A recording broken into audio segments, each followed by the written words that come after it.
Okay, thanks.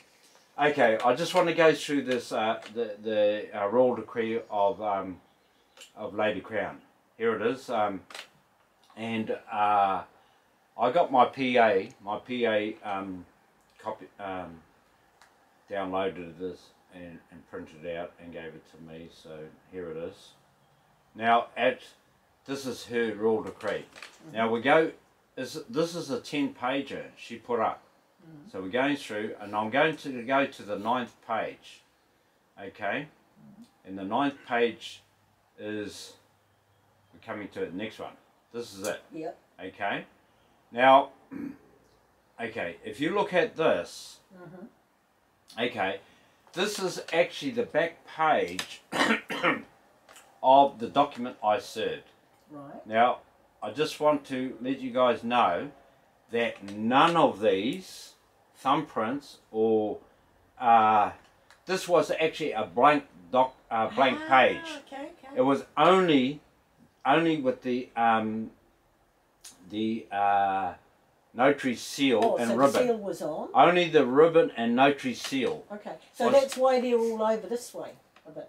Yeah. Yes. Okay. But what needs to be noted is that the documents that I served and they receipted never had the embossing of the the Great Seal of the Mauri Crown of the Mauri Nation did not have the embossing on mine. Right, it was plain. Yes. They did that after. They put the embossing on afterwards to claim it. And if you look at this one here, it's got Gregory Baughen. Yeah. He signed it with on the straight line. Yes. Okay. Yeah. Now I will show you the actual. I'm the only one in this country that's got the wet ink signature of the original. This is the writ original. Right. Okay. You can see there's no embossing. Show the camera. Yes. Okay. This is not embossed. Yeah. That is embossed. Yes. Yes. Okay. So Gregory Baughen is written like this. Yes. Now look at the way it's written there. Yes, it's written at a different time. Yes. Yeah. Now, so you can see the fraudulent conveyance that took place. That's the original. Yeah. Yeah. And then they went and delivered on the same day. Okay. So none of that was. You can see it's not on here. No. You know. So and the document that I saw didn't have this written down the bottom either. No. Yeah. So this is the original document. Right. And it's not embossed. Right. It's not embossed with her Lady Crown's great seal of the Mauri Crown of the Mauri Nation. Now, if this was part of her document, okay. Where's all the holes with the ribbon like here? Yeah. You know what I mean? Yes. Like, okay, I took a photocopy of this. Okay, if you look at this, this is hers. Yes. This is hers. That's the same thing we're talking about. Oh, okay. Okay, and you look at the original that I served. Yeah. Okay. It's he signed it differently. Yeah. And all this and all that. So it's impossible for them to say that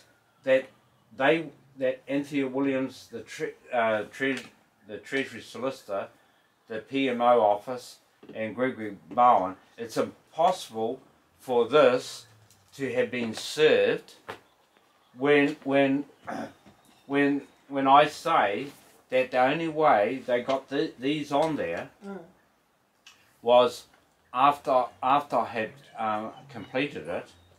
He had taken it because what happened? He asked for a copy.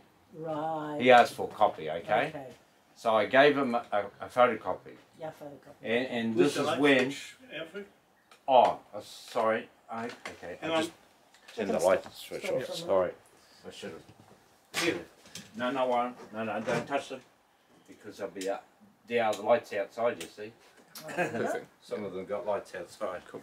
That's better. Okay, so it was impossible for him to actually go there and claim that we were there when he did his. Yeah, no, it's impossible. Yeah. You know, that's just a fabricated story that he and Lady Crown conjured up. Yes. You know, and so these signatures here, can you tell me what was this all done on the 22nd? Yes, 22nd. And where was it done? Okay, it was at a restaurant in Wellington. Because what happened when we went to go serve the document on the New Zealand Treasury, then we went to the Parliament. Yeah. And there, the Beehive, you know. Yep. And then we went to the Governor General. Okay. So he's a consulate general. So all these people except for Karen. Now, which one? I think this might be. Yeah, this is Karen here. Yeah. That's a friend. Karen O'Dell. Oh, you know her. Oh, well, I've done some research on these people. Okay. Well, before we leave, I'd like to know the name because I don't. Yes. I never. It's hard to see, isn't it? Yeah. Well, that looks like O'Dell. Yeah. Okay. I need to know her name. Okay. So Michael Stace has put his thumbprint on there. Yep. And there. So he's done it twice. Yeah. And he did those at the restaurant. At the restaurant. Yeah. You know. Sleight of hands. You get busy, and I was. So this is the thing. Alfred, in terms of a legal document, the page before, which of course doesn't appear in Lady Crown's document, is the actual signing page that you signed. Yes. Yeah. In terms of the document having effect, what a lawyer would argue is this could have been done by anybody. This could be a complete forgery. Okay. But we of course know it's not. Yeah. And so it because when you are witnessing, the point of witnessing is that you are making sure that, for example, on your signing page, that you aren't having a gun held to your head. Yes, That Ms. Harawira isn't having a gun held to her head. And that Mr. Stace isn't. Now, in actual fact, the only person who witnessed on that signing page was Mr. Stace. Right. So you have no witnesses on the actual signing page, which would then make would make it effective. So my next question is, Mr. Stace, who did he get his advice off that the Prime Minister was to sign this document? Was it him? Because Crown Law, right? Crown Law would have advised the Prime Minister, wouldn't they? Yes. Yes, the lawyers, because she's not a lawyer, is she? She's she's got a Jacinda's degree in not. communications. Yep, that's her. Right. This person knows, because she's a solicitor. She knows exactly what she's doing by putting it on a page which gives no validity to that document. Right. This person should know. I don't know if he's got any legal training, but from talking to you, I understand that they got. That the Prime Minister, at least, and probably Gregory, got their legal advice off Crown Law. Right. So Crown Law are also involved in this treason. Okay. So, was it, who was talking to Crown Law? That's my question. Who was talking to Crown Law? Like who of Crown Law? Well, I don't know who in particular, but Crown Law. All we went to do. There must have been some written advice to somebody to say, yes, go ahead. Though these people will be waiting for you because you just didn't roll up there. Yeah, well, I thought we did. No, you didn't. Oh, well, I thought we just rolled up. You just thought you rolled up. Yeah. And Mr. Stace thought that he'd pay for this accommodation and everything on the chance that the Prime Minister would sign it, or the Prime Minister's office would sign it, and the Solicitor, Treasury would sign it. Yeah, well, that's what we understood. Yeah. We just understood that they didn't know we were coming. Right. That's what and we it was going to be understood. complete surprise. Yes. Really? Yes, that's what I understood. Right. And the what I want to But say, if you'd known beforehand that Mr. Stace is an international criminal, oh yes, you would have had a few suspicions. Yes, I would have done things differently. Because in actual fact, Maoridom and especially people from Waitangi, they have a relationship with the Crown, don't they? Yes. And they get seen quite often at the all the time, at these places, every the year. Treasury and at the Prime Minister's office, etc. They turn up at Waitangi all the time. They come up to Waitangi. You Every go down to Wellington. And you have communications with them all of the time.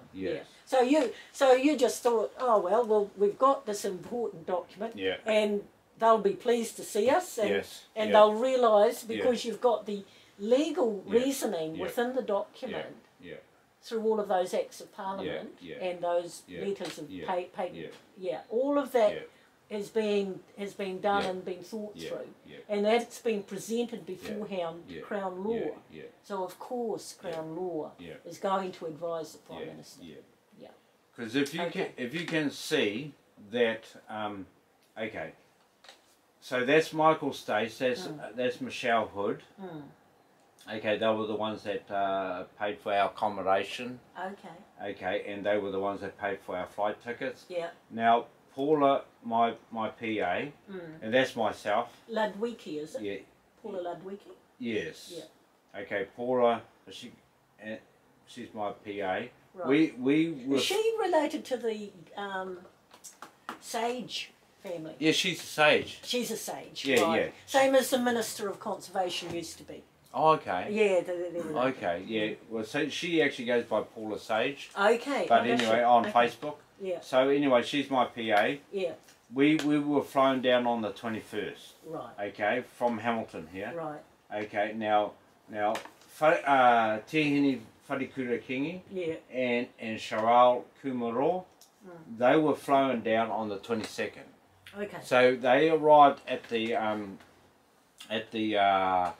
hotel we stayed at, and I think, I'll find out the address. I've got the address on me, and so it was like in and out for them the same day. Right. You know, but the four of us, mind you, by the way, these two also live in Hamilton.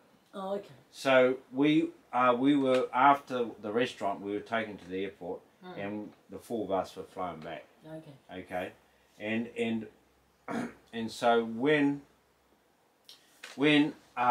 Lady Crown sent me this, you know, and I looked at it, and I compared that signature with this signature with that, straight away. And I was trying to tell Lady Crown, I said, wait on, I said, this is not what we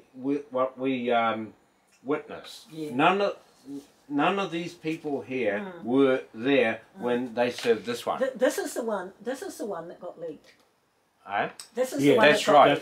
That's the one that got leaked. Yeah. And I tried to say to Lady Crown, no, we weren't a witness to this. Yeah. We were only a witness to this. Yeah. Because this one's not embossed. Yeah. With the great seal of the Crown of the Mauri Nation. Yeah. This one is. That one is. You know. So I just want to grab. See, what I want to show is that. See, if you look at, this was sent to me by Lady Crown. Right. What she had done, redacted it a bit, and you can see she's put her letterhead, and she's addressed this to me. Yeah. You know. Yeah. And so if you look at it, you can she knows. Yes. It's got every hole. It's got a bit of a ribbon. Yeah. Okay. Yes. Now right. she didn't show that in here. See, everyone's got a bit of a ribbon. Oh. However, when you come to the last page, yeah. see, that's where I endorsed endorsed my positions for the 3 seals, and it's Hene Whare there. Yeah. Now, the reason why I wanted to explain this is that, and this one here is, notice, she has copied this, exact copy, but this one's not embossed. Yeah. You notice that? Yeah. Okay. Yeah. This is a photo. Okay. This is a photocopy of this. Yes, it is. Okay. Yeah. However, see the signature of Gregory Baughen, straight line. Yeah. This one's not. Yes. Okay. But however, she didn't put it in embossing. How would you get an embossed seal off? Would you take that off and you would put an embossed seal on? They obviously put another seal over top. Right. Okay. Because it's bigger, isn't it? Yeah. Well, it's quite a bit bigger. Yeah. Yes, of course. Yeah. So you don't actually have to take anything off. Yeah. Just put it up. I think they just put a thing up there. Yeah.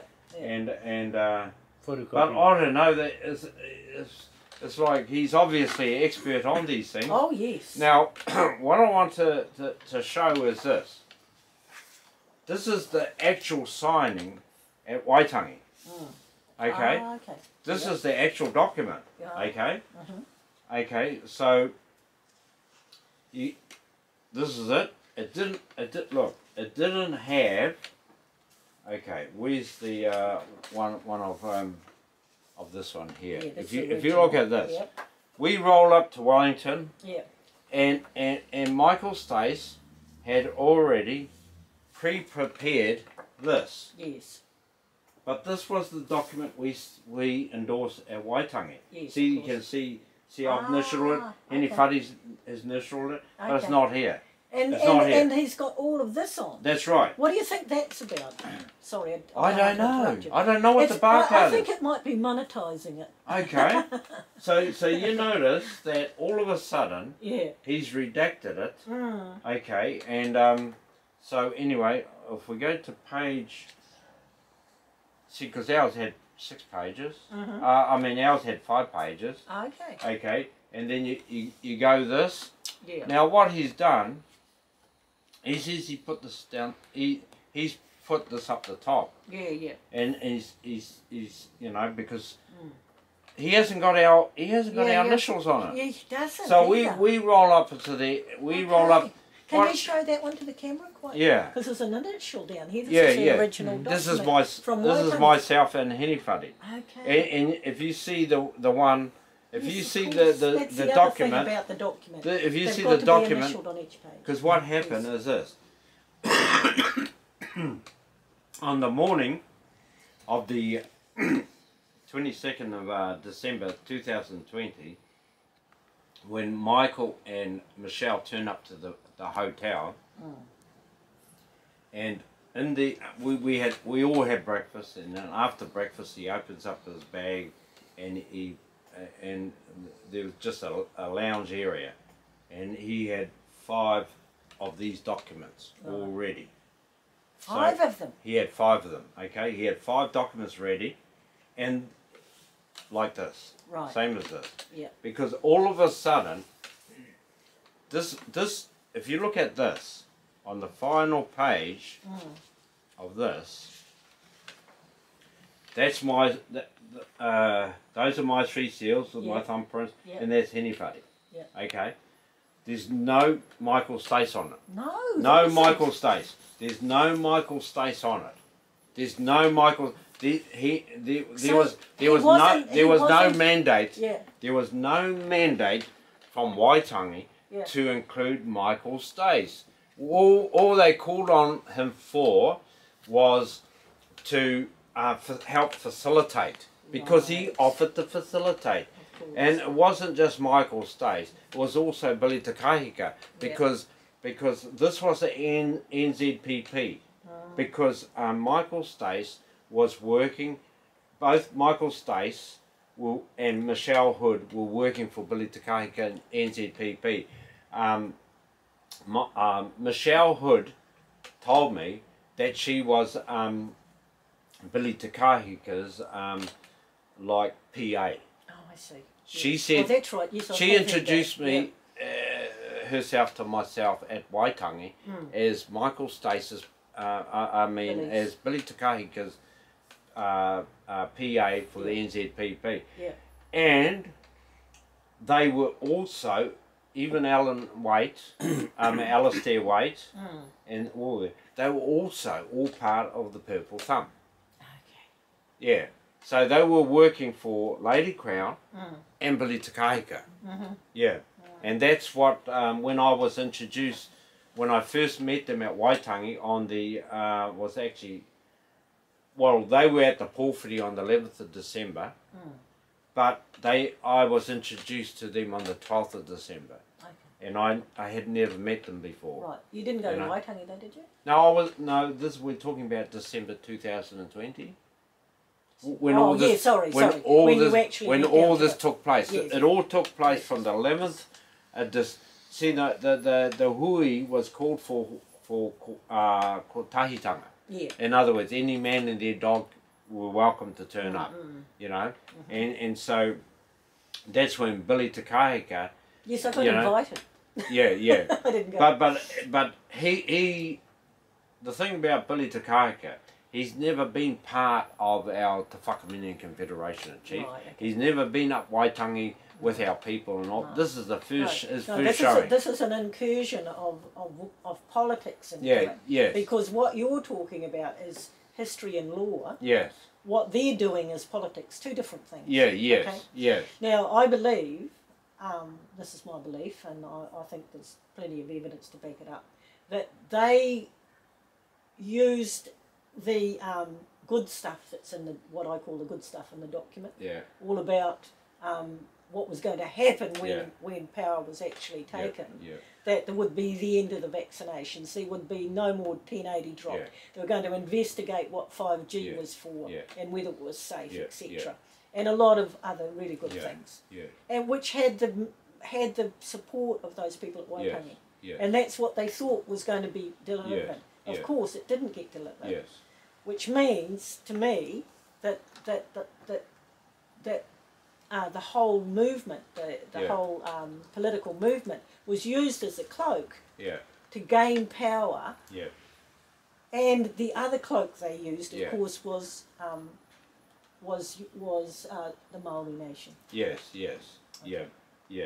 Yeah. I was able to see how these people that were part of NZPP were working with both Lady Crown and with Billy Takahika. Okay.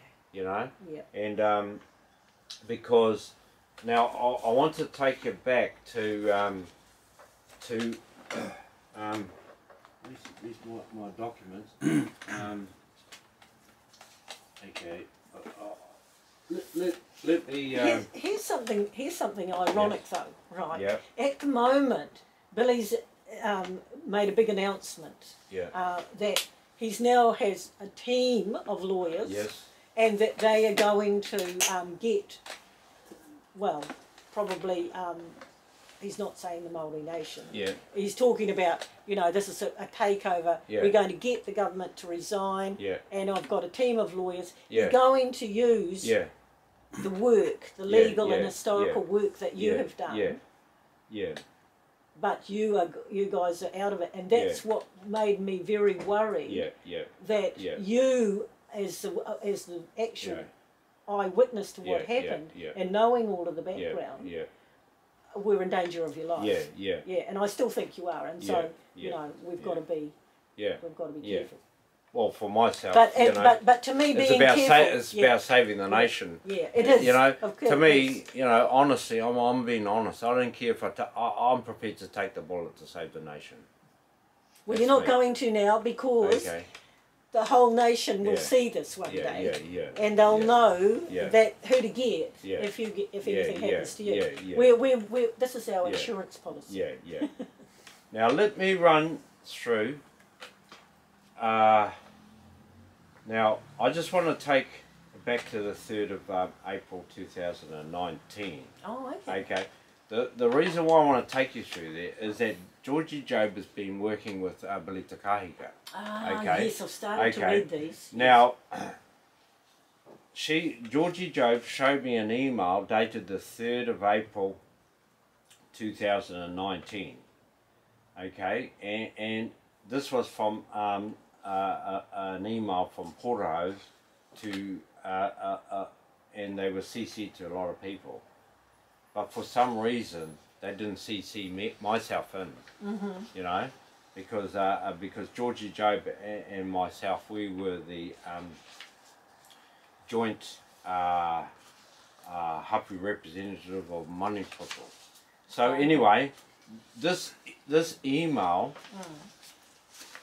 confirmed that the intent of those guys with Georgie Job were, it's got here, they were taking their whare tapu o ronga to create a political party named Whakamininga. So they were taking, they were actually using that as a political party, just like NZPP. Okay. You know, and and that is what raised my suspicion about a lot of our people. You know, what I'm saying is that this was actually influenced with Danny Watson and Portaho. You know, Danny Watson. Yeah. Was that the guy that used to be on TV? Yeah, yes, that's him. Yeah. So how does he come into the picture? Oh, he was part of Kohoiro. Oh, I see. Yeah, right, but he's ditched Kohoiro and then he jumped on with the Whakamininga, and I've said to those people, but none of you guys have been appointed by the Whakamininga Confederation of Chiefs. Okay. John and I had, you know, we had, but those guys hadn't. But they were trying to set up the Whakamininga, but tried to steer the old Whakamininga down their pathway. And use it as a political thing rather than relying on the law and history. Yeah. So anyway, what actually took place? Day one on the 11th of December 2020. That's when we were all up there, up at Waitangi. You know, there was a NZPP. There was lot of them in NZPP. Most of them were part of Purple Thumb. Right. Yeah. And Billy Takahika may be in denial, but how come all his team were part of Purple Thumb? And he's trying to make out, oh no, not me, but they are. You know, I just can't buy that one. But anyway, what transpired on that day, I wasn't present at this meeting. It was at 9 p.m. They had a special meeting at 9 p.m. And because what I was told by Alistair Waite and Michael Stace was the reason they had a special meeting at 9 p.m. I didn't attend it. I was at the motel across the road. And what it says here, I'll just go to the... this is up at Waitangi? Up at Waitangi. There's a special resolution. And it's got here, Ruben Hei moved a special resolution that the rangatira commence email communication with Department of Immigration to ensure safe passage for Mauri Sovereign Lady Crown, who is travelling from Sydney, Australia to Auckland, New Zealand on Sunday, 13th of December 2020, returning on Thursday, 17th of December 2020 with Crown Sovereign immunity. It was the special resolution was seconded by Tohi Ashby, and it says here, all those in favour, no objection, special resolution was passed by majority. Now, this was on the Friday of 11th of December. What happened is on the Saturday morning, I had 3 members of the admin. They came looking for me, and when they found me, they said, "Oh, Alfred, we've been trying to find you in regards to this." Right. They said, "Oh, well, we need your assistance." And I says, "Oh, okay, what's it all about?" And they says, "Oh, you need to go and meet with Michael Stace and Alistair Waite." I said, "Okay." So basically, this was all about the panicking, because these people were panicking because Lady Crown was blocked at the border. Yep. What date was she blocked? 11th of December. Oh, okay. That's when they had that special meeting. Okay, so they got word that Australia had said no, you're not going. Yes. Okay. Yes. And according to this, Lady Crown actually contacted this person on the 11th. See, it's got the 11th of December, Friday. Yeah. Okay. No one up Waitangi knew that Lady Crown had contacted this person, Stephen Katipa, on that same day, and Stephen Katipa lives in Huntly. Oh, okay. So what has he got to do with the Mauri Nation? What's his? No, not. He doesn't really have anything much to do with us, really. He's more to do with the what is it? The Kingitanga? No, he's not. But anyway, he assisted Lady Crown because he's emailed Jacinda Ardern, what's that? D. Clark. Who's D. Clark? Mrs. I don't know. David Clark. Oh, is he Minister of Immigration? Okay, P. Williams and K. Farfoy. Chris Farfoy. Chris Farfoy, yeah. Okay, Chris. Who's P. Williams? Okay, but anyway, he sent an email to them regarding his conversation with Lady Crown, and he's put this travel exemption PDF, which is this. Okay. So he sent this, and so we didn't know. We didn't know that Lady Crown had actually contacted Stephen Katipa on that day. But anyway, this is just part of the evidence, you know. Right. So do you know if Stephen got an email back from those people he contacted? No, he hasn't. He hasn't got anything back. No, they're hiding, aren't they? Yeah. And so what happened is that Alistair said to me to listen to his recording. You know, video. No, it wasn't a video recording. You know, his dictaphone. And I said to Alistair, I can't. I said a dictaphone's not going to help me. I said, why didn't you transcribe it? So I told him, go away and transcribe it. He should have done. He should have done that. You know, some people get too lazy. But so anyway, he transcribed it, and this is it. So so this is the whole conversation that's the whole just alluded to in the document, yes, isn't it? Yes, where he was having the discussion with Gregory Baughen. With Gregory Baughen. Baughen, yeah. I don't know how to say his name, Baughen or Baughen, I think. But anyway, so it's like 2 pages. Wow. Now for the document, I didn't want to put the whole conversation. No. I just took out bits and pieces of it. Yeah. So everything that I put in the document is actually word quote. Yes. Okay. From here, which is the transcription of the conversation that Stephen had with Baughen. No, sorry, Alistair Waite had the conversation with Baughen. Yeah. Who's the other person that's referred to? Sorry to just distract for a minute. RW is having a discussion with Sian Elias. Okay. Well. Who's that? Well, Carla White. She went over she went over to the United Nations with me. Okay. So her and I we worked together quite a lot. Right. And that was 2017 though, wasn't it? Yes. 2017, 2018, 2019. Her and I went over to the United Nations in 2004. Okay. And when you say you went over there, what happens? Do you go over there and do what? Oh no, we went over there and we served some documents. I see. And the flag as well. Okay. And the flag. Now, over in the United Nations, I've heard that, and it's just referred to as Billy Tikahika Senior sits in the United Nations. What was he doing there? Sits in the I don't know that. Right. Okay. And Moana Jackson. Yeah, I don't know that. No. Yeah. I haven't seen any confirmation on that. Right. Yeah, it may be true. Yeah, but many people have said that to me. Yeah. And I presumed it was some sort of cultural advisor. Yeah. Well, personally. So Billy TK doesn't talk about his father being with the United Nations? Yeah, I'm not even sure if he is.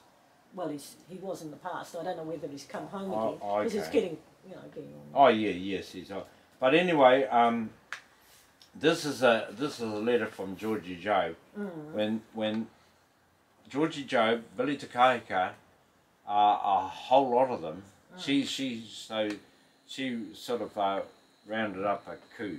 Right. Well, what date is this? Oh no, this was after the 24th of December. She wrote a letter to me to cease and desist, and I ignored it. You know, they tried to tell me to cease and desist based on the fact. From doing what? Well, to serve the document. Oh, okay. Too late by then. Yeah, I know. but the thing is, she says, the issue here, Alfred, is that I had changed my mind about supporting the declaration going out ASAP.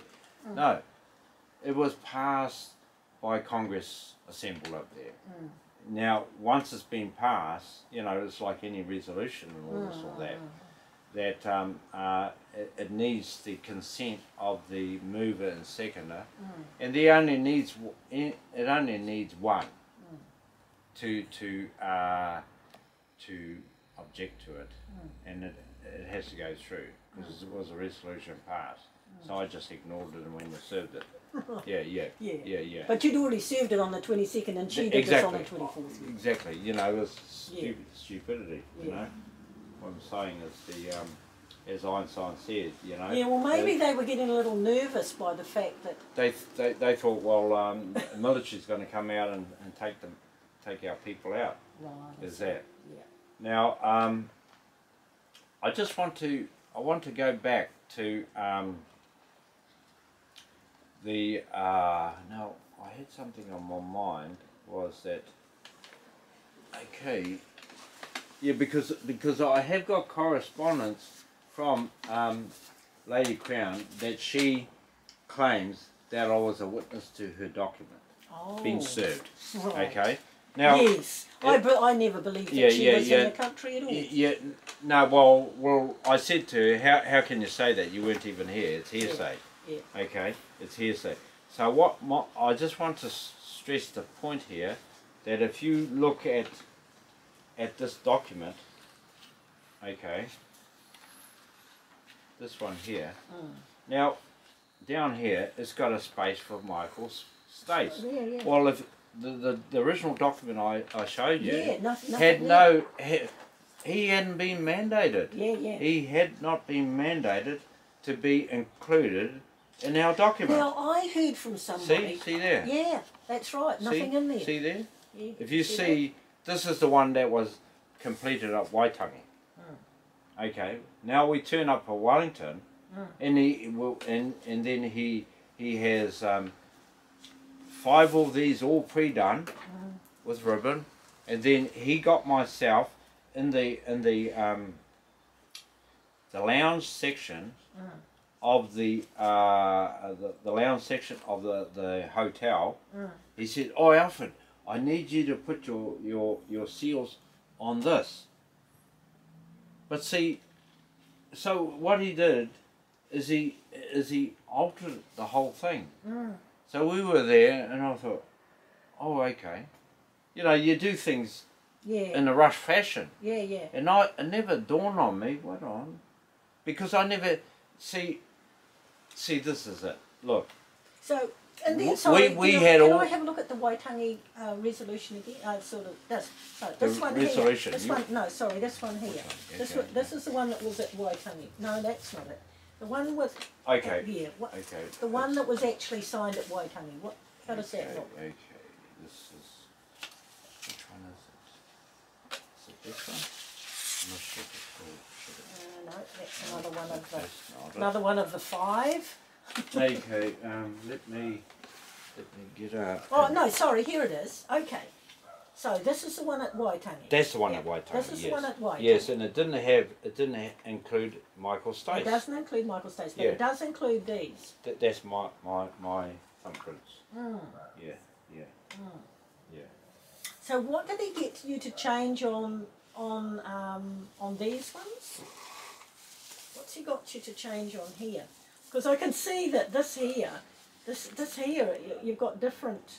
No, in different place. No, these were done fresh in Wellington. Oh, okay, okay. What he did no, sorry. This was done fresh in Wellington. That was pre-done in Waitangi with Henny Whare and myself. Right. Okay. Oh, and it's quite different. And everything was final at Waitangi. And then I rolled up at Wellington, and he had pre-done it. Stuff.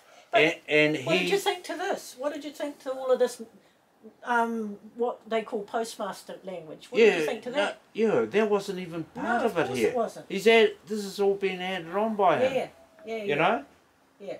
Now, so I see you refer to this man called Russell Gould, right? And he's supposed to be the postmaster of the world. Yes, that's what Lady Crown speaks about. So basically, who Michael seems to be working for is this sort of shadow government of the world that says it gets all its authority from some esoteric sort of language that seems to bind people. They believe. But it's nothing all their quantum syntax stuff. It's nothing to do with reality. Yeah. Because Mr. Gould has told people that he's the postmaster of the world, and he runs it because he took the United States flag off them. I mean, what rubbish. Yeah, and nothing's been done. No. I had what's his name? David Wynne Miller.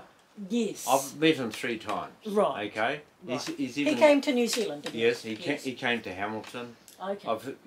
I've had dinner with him and all this and all that. So but I couldn't understand it. I don't blame you. I couldn't understand it. It's like, okay. It's like, no. I just couldn't understand. They don't talk in that language, do they? They do speak English. Yeah, he says you can speak it this way and speak it that way, and you are now time jurisdiction. Right. And he says that the normal, that the way we've been taught is not in now time jurisdiction. Is that right? Like they say, it's present, future, past. Right. All mixed up together. All mixed up together. Which is true. Yeah. That's the truth of it, because we're getting memories from the past, we're expressing them in the now, and we're thinking about the future. And we sometimes talk about the future as well. Yes. Of course, there's nothing wrong with plain English. Yeah. Now, the thing is, what I did, if my document had mentioned the. Have you got the copy? I have a copy of the leaked one. Eh? I have the copy of the leaked one, and I also have a copy of your original. Okay. Yeah. Okay. Good. But you took photographs of it. And okay. Good. Now I want to explain. So I've got 2 of the 5. Yes. Now. I wonder where the other 3 are. I did mention this part here, in page was that page 5 or 6? I mentioned that due to the failure of the office. Yes, okay, I want to explain that. Yes. Okay. Yes, now here's the file. Yes. This is a file of I wrote 3 times to Andrew Little. Right. Because now Andrew Little at this stage was Minister of. Yes. What?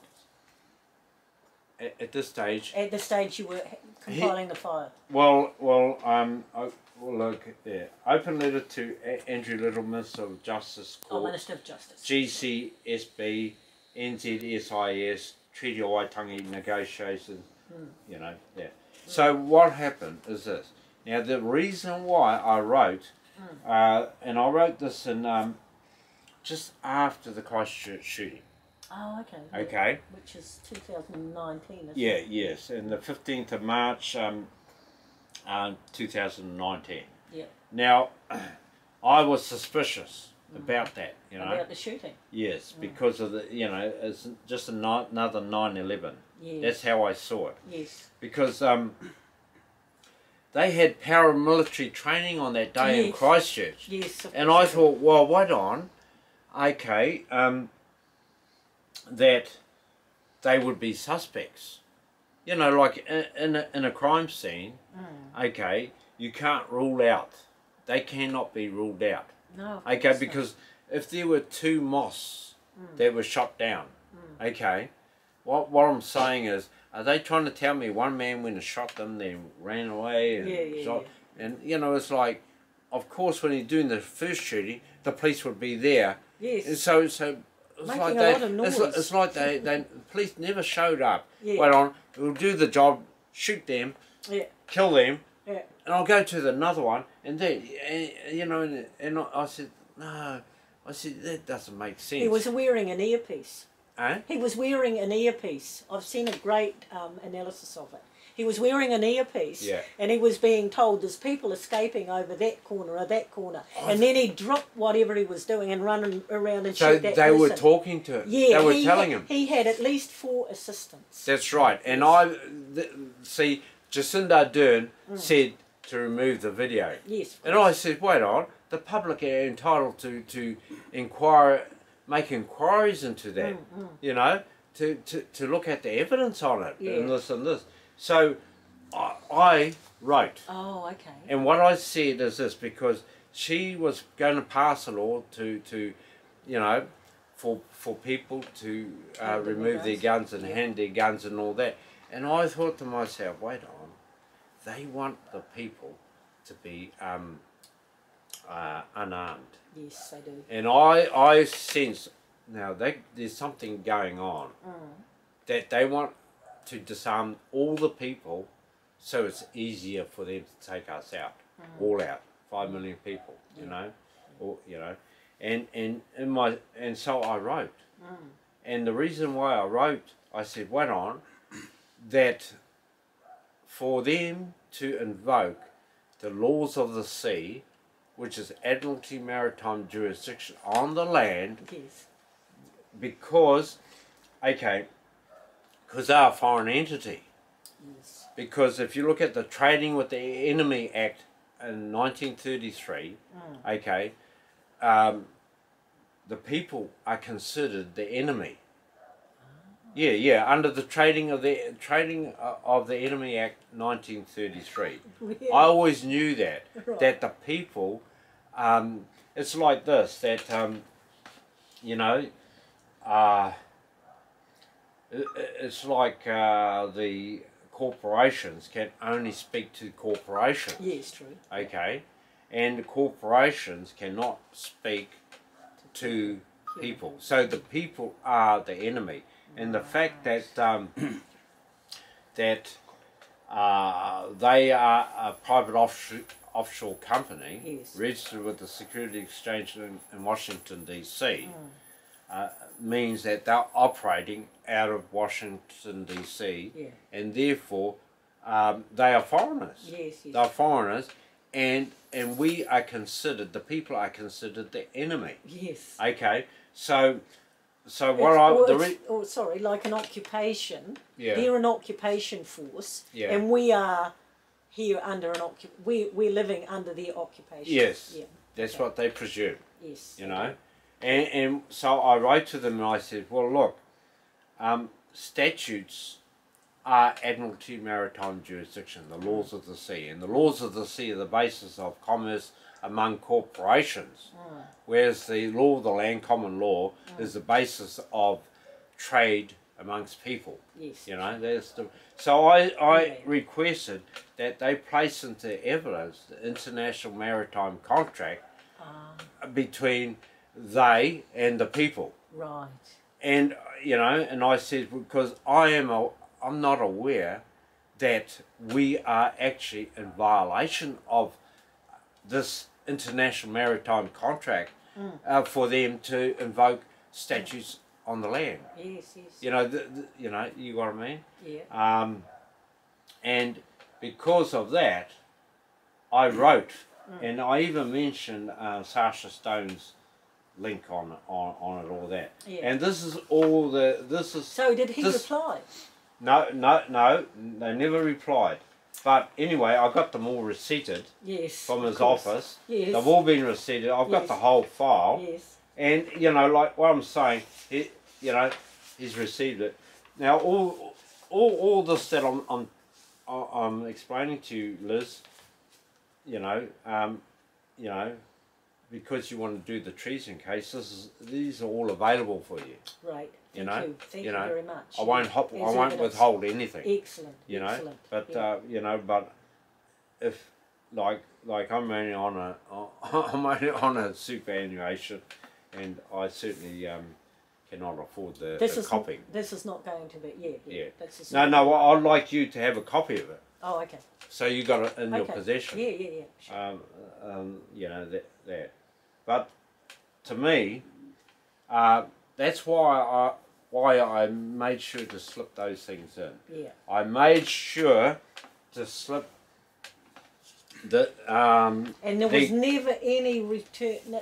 So they receipted it. They got it. Yeah. They never replied. They never replied. No, they hide themselves. So what I've got there is the conversation between Alistair Waite. Yeah. And Gregory Baughen on the 11th of December. Yeah. And I also mentioned the fact of what took place at Te Tii Marae on the 4th of February 2016, where KW, she what actually happened is that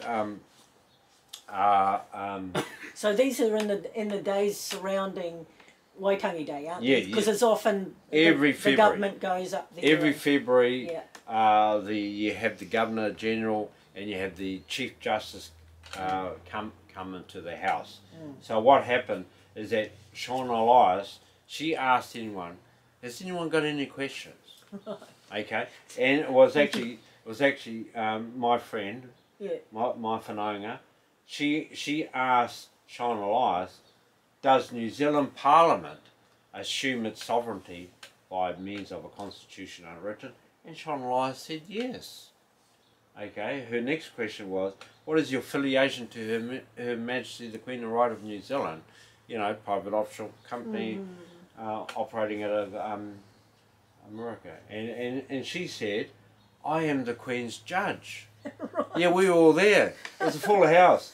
And then her third question was, oh, the Queen, Her Majesty the Queen and Right of New Zealand, you know, the private company. And she said yes. So she's an imposter. They're imposters, you know. You know, well, they've admitted it. Been admission. Yeah, I know. And the thing is, like Gregory Baughen says, the Crown of England was what was here at the time of the colony in 1840, and there hasn't been a Crown of England for the last generation. Now we don't know what a generation is, you know.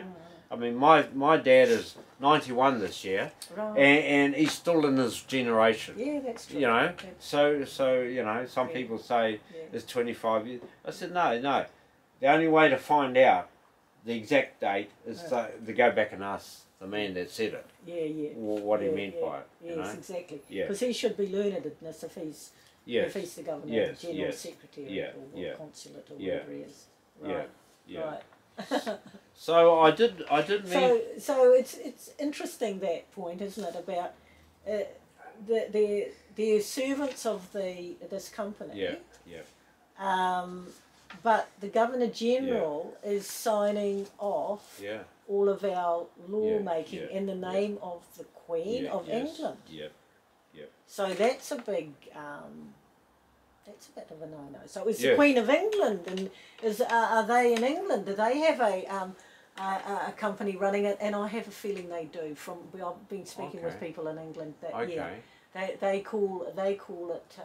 They've got a different name for it, but I'll produce some information about that in the long term, because I don't think they have the Queen operating as the real person there either. Yeah, because a lot of our people say, oh, we want to have the Queen do her for whatever, breach of fiduciary duty and all this, all that. And I said, well, you got to prove that she's the treaty partner, because, on the 6th of February 1840, on the Forum of Waitangi, that it was a treaty with William Hobson. And it was only 46 chiefs. Yeah. There were not 520. No.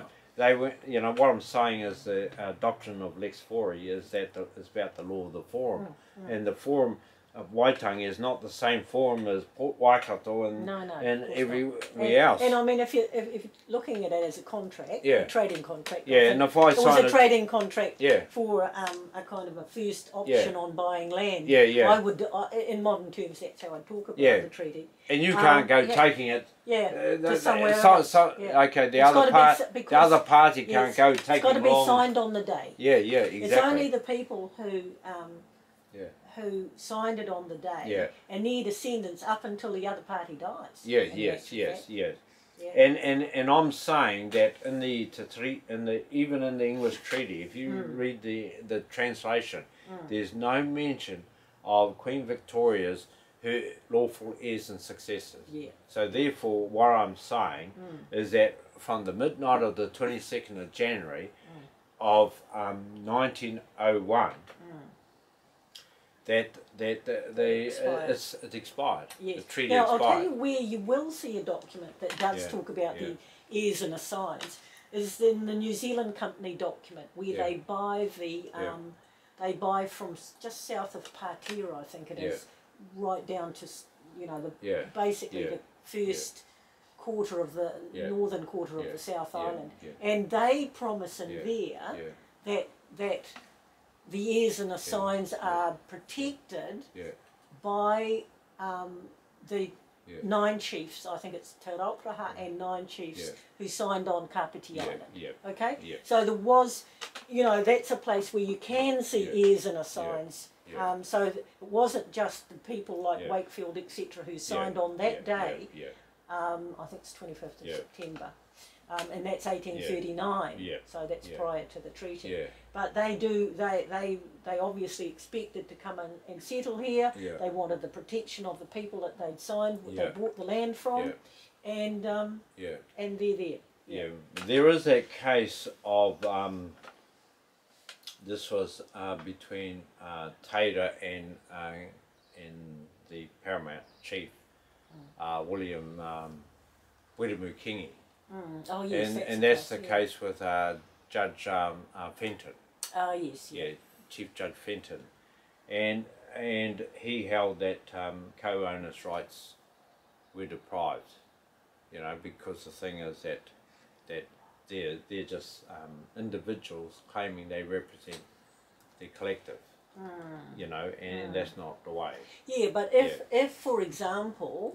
On that treaty, that sale and purchase agreement I'm talking about, the heirs and successors of those original 9 chiefs, plus Te Raupraha, plus the heirs and successors of the people like Wakefield, etc., who signed that, they could rely on each other. Okay? Because it's, as you say, it's individual. They're not making... Even though they were signing for the company, in actual fact, the only people who can call that agreement into being, into action, would be, say, now one of the things that I think happened was, and this is why you've got such a close relationship with the Wellington Maori and the Crown, is because they've got what's called the tenths. So in that agreement, they were provided with 1/10 of the land of the whole contract, but that was just for the rangatira. So those rangatira can now make a claim on the people who signed that, so the Wakefields, for example. So that's the Nelson tenth, eh? Yeah, the Nelson tenth. But the thing is that there's Nelson and Wellington. The thing is that all land is communal title. It always has been communal title. It always has been undivided title. It's always been collective title, and because of that, an individual had to get the consent from all the rest. Well, in Maoridom that was the case, but in English common law that wasn't the case. But anyway, because they said that all of the land belonged to the Queen or the King or the Sovereign, and whoever was the King or Queen or Sovereign in the UK owned all of the land. They tried to bring it here and put that onto the New Zealand, and they have succeeded up until now. Because of the time, we want to go to the police station. Yeah, we should go to the police station and present. Have you got enough? Yeah. Is there enough? Enough time? No, is there enough information for I you think this is enough. Satisfied to go down there? Yeah, absolutely. Okay. Yeah. Okay. Do we need to take any paperwork? Or what? I definitely have to take those. You have to take the two documents, and I think you need, and they'll photocopy them for you probably. Yeah. And I think you need, the other thing you need is those orders that you've served on the military. Yes. On the, I need this. Do I need this? No. Oh, which one are you talking about? No, I'm talking about, you know, you've made 3 orders. One to the declaration order. The orders to the army and the. I haven't done that yet. You haven't done them. No. But you've sent them to me, haven't you? Yes. I sent it to her. Yes, I thought we had to. I thought we had to do this after we talked to the police. Yeah. Okay. Yeah, that's okay. Yeah, that's a good idea. Okay. So at the moment you're just talking about the fraudulency of these documents. Yeah. So I think the 3, so the 2 copy, the fraudulent one that he's made a and then your original and the one that came from Waitangi. Okay? Yes. And I need to show. I need to have the proof of the resolutions. The resolutions, yes. Yeah, and these ones. Yeah, I need to put that in the box. Yeah. I think that's pretty much proof of what's. Okay. Because what you're complaining about is that you've served what you consider to be a legal document, and there's been cheating done to it, and it's with the connivance of our government. What I said to John is that, you know, like I don't want to go down that path before when Robin's story, you know, she said, you know, let's do this, let's go down the Magna Carta thing, and of course I don't know much about Magna Carta. She should have stepped forward with me. And because you wanted to do the treason case and all that, and so if I were to do this, will you represent? Yeah, myself? Absolutely. Okay, good. Yeah, absolutely. So when we go down to the police station, I will say that you're representing the thing. So because I need you there to know what to say. You know, I know. I really do. I mean, when I went into, like John, I said to John, no, you got to be there. You got to help fill in the gaps. I know. It's like it's like trying to tell the story of the Bible in about 5 minutes. Yeah. Okay, have we got enough? I think we've got enough to take. Yeah. Okay. Well, we can go down to the police station. Yeah, so 9th of June. 9th of June. And we're Wednesday. It's 1:26 p.m. We're finished. Okay. Right.